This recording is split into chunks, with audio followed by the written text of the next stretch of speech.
Hello, ladies and gentlemen. My name is Kurt, and welcome back to Farlands or Bust. This is episode 309. Whoop. And today is... Hello, Wolfie. Today is Monday, October 28th of 2013.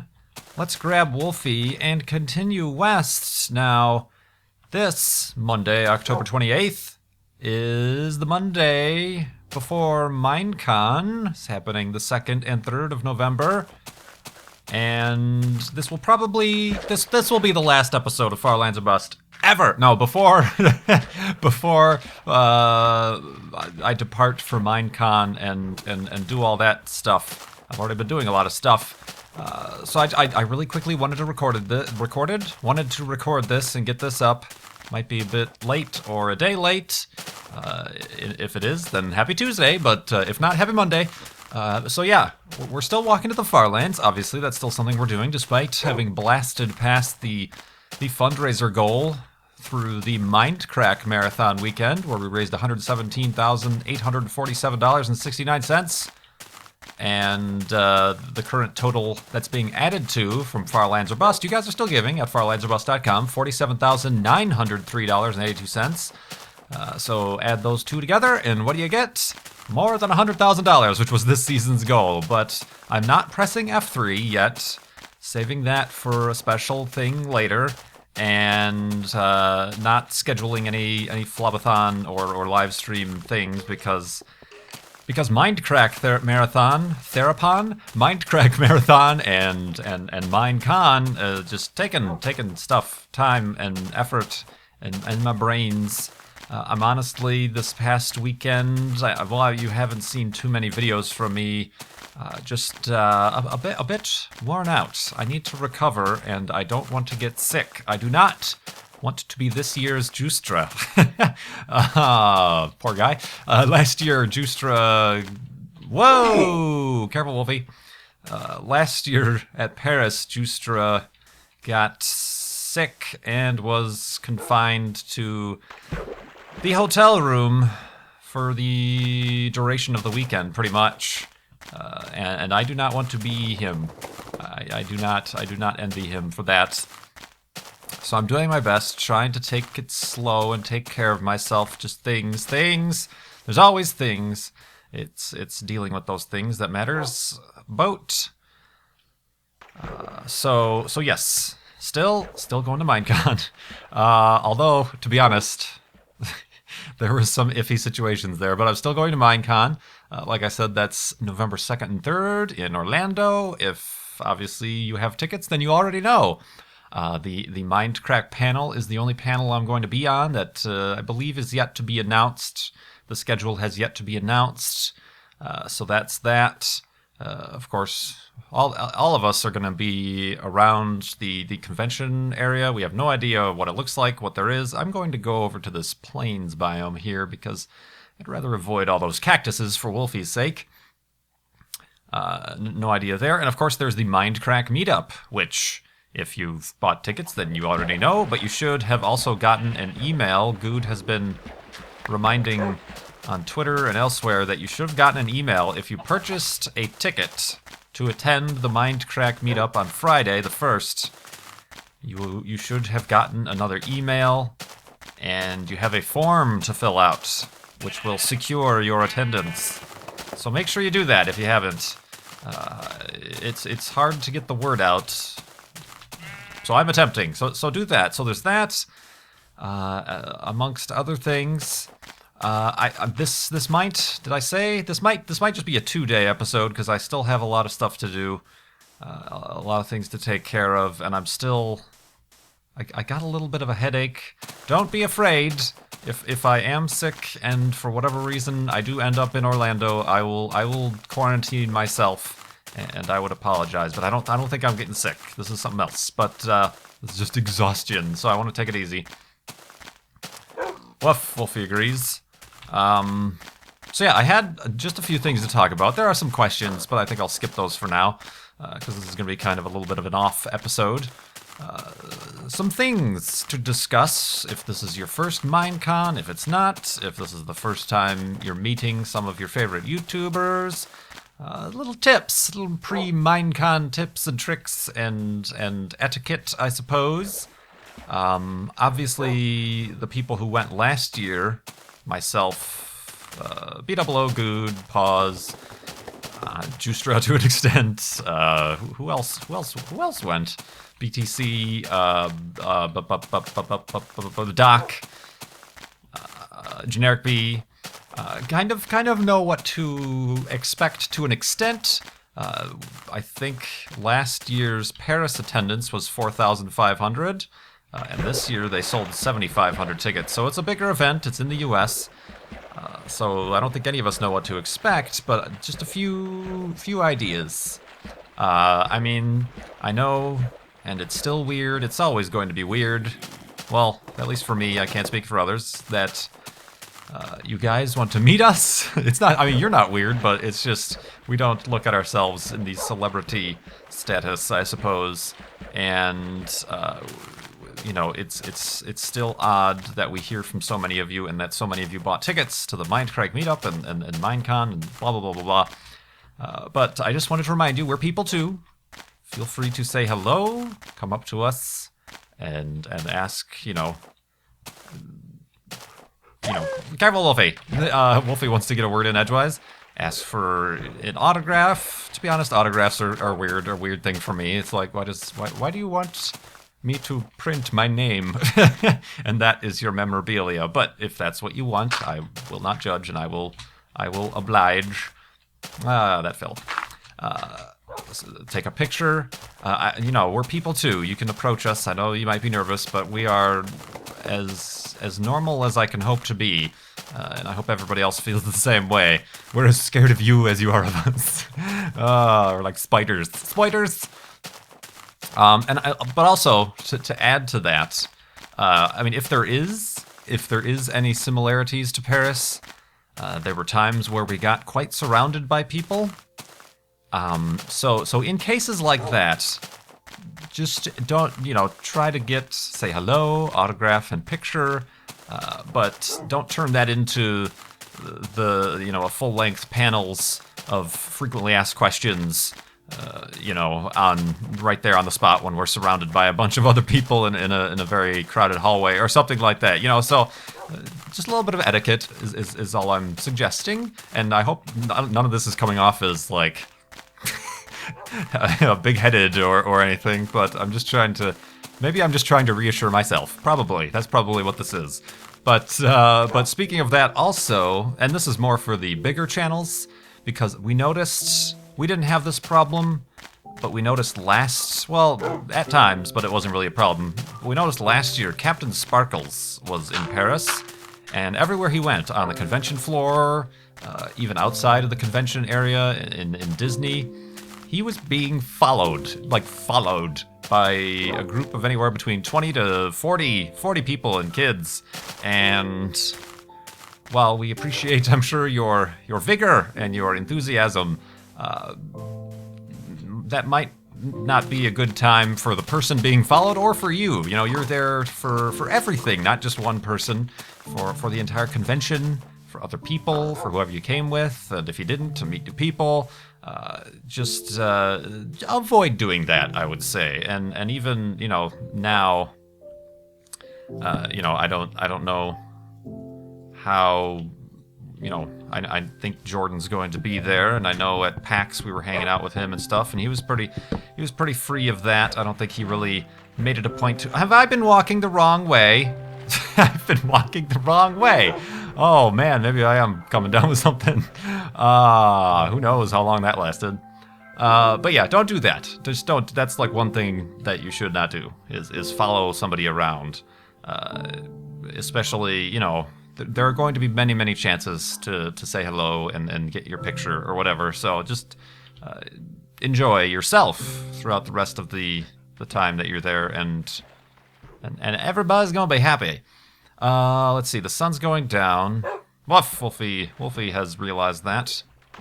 Maybe that's what he was barking at. He's like, you're going the wrong way, you numbskull. You nitwit, you nincompoop. Nincompooped? What did I say? Inventing new words on far lands are bust. Beep, beep, beep, beep, beep.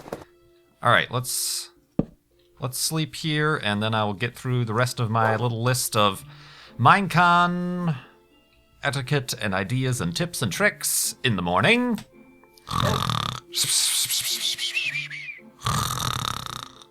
And awakeness. I should go over here.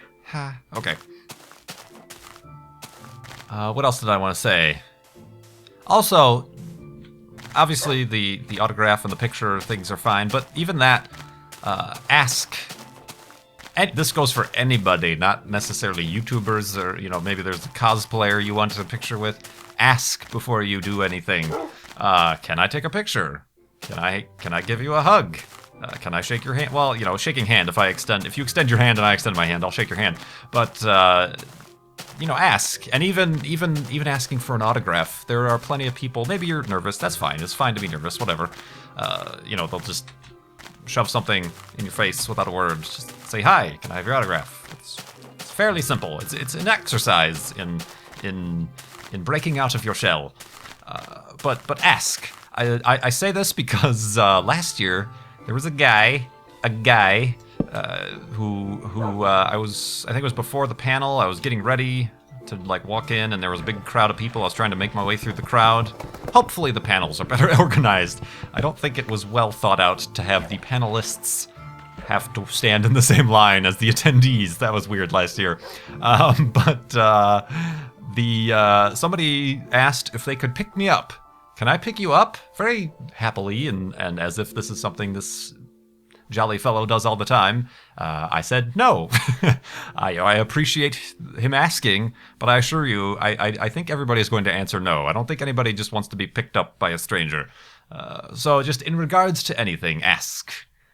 Ask before you do anything. So everybody have a good time at Mindcon. I have a few Orlando tips as well, since I've been so many times for NASA-related events. Actually, just one. If you're renting a car, or your parents are renting a car, make sure they know to fill up when they're returning. When you're about to leave, the day you're going to leave, you have to return the car full of gas, usually, unless you decide to fall for the new thing where they say you can bring it back empty, because that's not a ripoff, for $5 a gallon. But in Orlando, they have a problem with price gouging. Gouging. Ooh, look at that mountain. It's like a peak. Sorry. I'm delirious. The price gouging is a problem in Orlando, and I've gotten caught by it. Fooled me once and twice. But specifically, there are two stations, gas stations, nearest to the airport on Sonoran Boulevard. It's the road you have to take to get into the airport. It's the main, right into the airport, main drag. They are jerks, scammers, I would go as far to say, and they have been under investigation by whoever investigates such things, the FTC, somebody, for, I think it's local, obviously, authorities, for price gouging and deceptive practices, because in addition to price gouging, they don't put a sign out on the main road, that's Sonoran Boulevard, which is required, that you have to have a sign with the current price on the street you're on. They get around that by putting a sign on the small back, it's like an alley practically without buildings, but the small back road that nobody goes down. They put the sign back out there. And I just checked on, who is it? What is that website? Gas checker? Gas aware? That's Flight Aware. One of the where you can check gas prices. It is the Sun Gas and the Suncoast Energies gas station.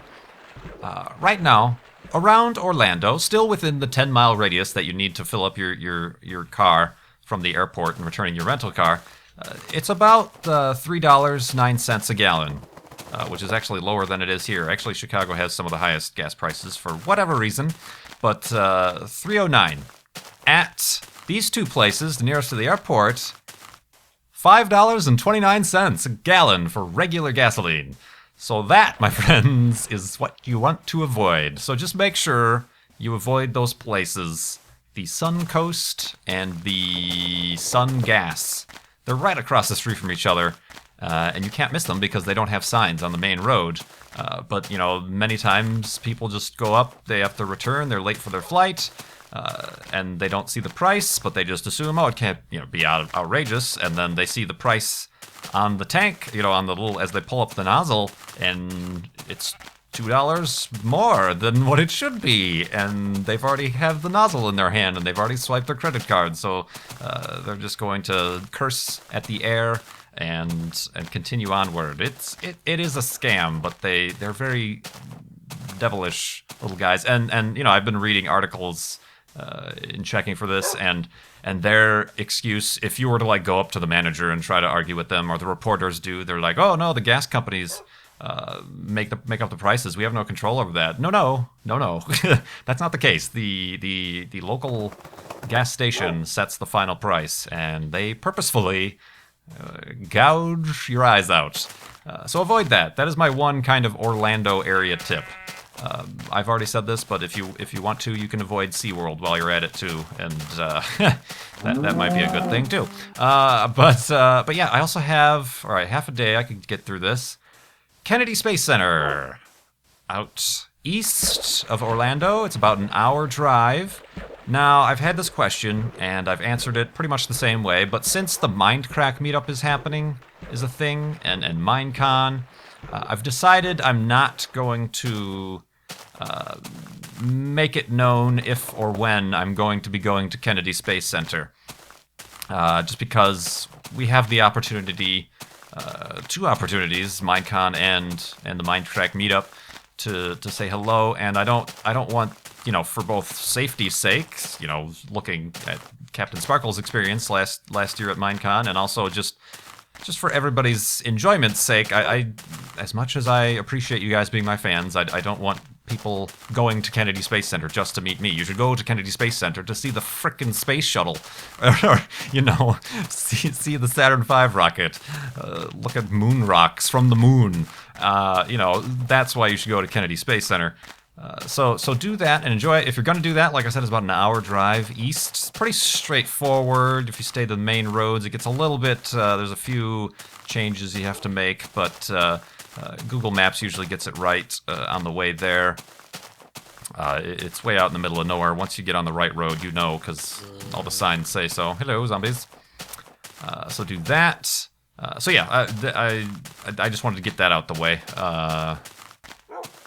I would recommend you buy your tickets online ahead of time. I don't know that it's high season or anything like that, but there could be sometimes lines at the entrance for people buying tickets, and if you already have your tickets from online, you can just walk straight forward or get them at will call or whatever. Also, being that NASA Kennedy Space Center is a government installation, there is security at the gate, even though that this Kennedy Space Center Visitor Center is not run by the government, which is why it was still open when the government was shut down. It's run by an amusement park company, but it's still, you're on the grounds of a government installation, so there's security at the entrance. You gotta take things out of your pockets, you gotta go through a metal detector, people gotta look through your bags. It's not quite airport stuff, you keep your shoes on and whatever, but the similar stuff is not allowed, no knives, no pocket knives, none of these things, similar stuff. Just follow those rules, basically, so, in case some people might be caught off guard by that. But, you can always go back and put in your car in the parking lot, but just make sure you're aware of that. When you do go, a bus tour is included, and you must go on that. You're required. No, people don't realize, they think it might be something extra, but no, the bus tour... The basic bus tour is included with your ticket. That takes you out onto the actual NASA, through the gates, down the crawler way, and to an observation gantry and exhibit about the space shuttle that is a couple miles away from pad 39A, which is where the space shuttle took off from. Also, the Saturn V's for the Apollo era and stuff like that. It's really cool. And then from there, you can get on any bus, and that next stop will take you to the Saturn V Center. And that's why you want to go on the bus tour, because the Saturn V Center is part of it's an exhibit of Kennedy Space Center Visitor Center. It's just on the grounds, because the Saturn V is gigantic, and go through there. And you'll be blown away. And there's also very cool artifacts in the Saturn V Center that aren't throughout the rest of the main, I suppose, campus of the Kennedy Space Center Visitor Center.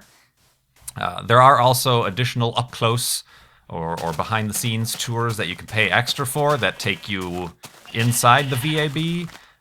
or to the Mercury, the old the historical tour, I think it is, to the Mercury launch pads, which are really basically just slabs of concrete now, but you know, those are other options. But the regular bus tour is included when you go to Kennedy Space Center, and you have to take that in order to see the Saturn V and the whole Apollo area and stuff like that. Also, obviously, the Space Shuttle Atlantis is now open in there. You should do that. They also have a shuttle launch simulator, which is kind of a ride. It's a ride. It's one of those simulator things that you're in like a capsule, like with a bunch of people, and it shakes you around. And I've always found it to be quite cheesy, but if that's your thing, or if you just want to kind of have some like, woo, you know, it's for the kids or whatever, I could recommend that if you want to quasi-experience a space shuttle launch as if you were on board. But there's that. What else? Oh, if you want to take a break from the heat, it's going to be the low 80s. That's about 30 degrees Celsius, right? 28, 30. If you want to take a break, you can go see the IMAX movies. They're included. I think every time I've been there, the only movies they've been have been the 3D IMAX of the Hubble, which is really cool, and then one about the International Space Station. I'm not sure if there's anything else that they've added since then. But those are good, and it's good to get out of the heat and kind of sit down in the dark, and it's cool. And you know, 3D, woo, that's included also. So you can do that. Oh, I don't want to do that. I want to do this. Ooh, spooky. What else was I gonna say? Oh yeah, you also get a ticket to the Astronaut Hall of Fame, which is on a separate location just down the street. Like as you're exiting Kennedy Space Center, you'll drive by it. That's kind of a smaller, more of a museum-style thing that has, I think it has one Mercury capsule, but it also has a lot of spacesuits and little artifacts, personal artifacts from the astronauts. I went there once, and unless there's big changes, I don't know that I'll have to go again, but they give you a ticket for 2 days, so you can go the next day if you're in the area to the Astronaut Hall of Fame. But I wouldn't say, shush, am I too close to these zombies? I wouldn't say it's a requirement, but yeah, I think that is I think these guys are either outside or just. Huh. Woof. Interesting. Yeah, that was my notes. Sorry, I know this is a 2-day episode, but that's episode 309 for you. I wanted to do something since we are. Well, since my shovel is running out, I suppose I should take care of that, as well as do. I'll be fine. But since we are Mindcon ho, we have to make Mindcon Iron Ho! Woo! Mindcon Ho! So, I do appreciate you guys being very patient with me these last weeks, and I do hope to be up and fully charged for Mindcon. Another thing, I've tried to say in the past that I'm gonna do vlogging or updates. I'm not good at that, so I'm not even going to try. I'm not going to stress myself out with it. I apologize, but Doc already is down there and he's doing vlogging, so other guys do a lot better job of that. I'm no good, so don't expect that from me, but I do have some videos going up still, a few Kerbal Space programs coming up that you can look forward to while I'm away, and when I return, I look forward to continuing on to the Far Lands. But until then, Mindcon ho! Thanks so much for watching. I will see you next time.